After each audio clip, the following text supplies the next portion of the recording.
রাধে রাধে। আজকে প্রভুর সেবার জন্য কি তুলছি দেখো। এটা চিনতে পারছো? এটা কি? এটা হচ্ছে গিয়ে মাটির আলু। তা বাগানে মাটির আলু হয়েছে, গেল বছর এমনি ফেলে রেখেছিলাম। তা একজনে দিয়েছিল, তা এখানটা ফেলে রাখা হয়েছিল। তা দেখা যাক কতটা হয়। যে এই মাটির আলু প্রভুর সেবার জন্য তোলা হচ্ছে। আচ্ছা, বাগান থেকে মাটির আলু আর নিয়ে নেওয়া হবে কচু। তা এই মাটির আলু তুলতে কিন্তু অনেকটা সময় লাগে, অনেকটা গর্ত করে তারপরে কিন্তু এই আলুটা তোলা হয়। মানে একটু এদার ওদার হয়ে গেলে কিন্তু ভেঙে যাবে আলুটা। আর প্রভুর সেবার জন্য যদি এরকম জিনিস নিজের বাগানেই হয়, এগুলো কিনতেও পাওয়া যায় বাজারে। তা এটা বাড়িতে হয়েছে, আমরা সবাই আনন্দ করে এটা তুলে প্রভুর সেবায় দেব। কারণ এগুলো তো সচরাচর দেখা যায় না।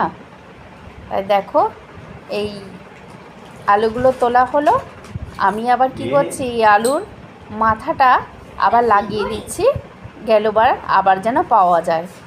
মাটিটা একটুখানি ভেতরে একটু পুরোনো পাতা পাতা দিয়ে মাটিটা রেডি করে বসিয়ে দিয়েছি। সঙ্গে তুলে নেব কচু।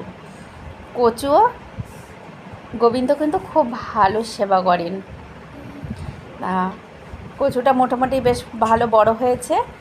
তা কচুটা তুলে নেওয়া হচ্ছে।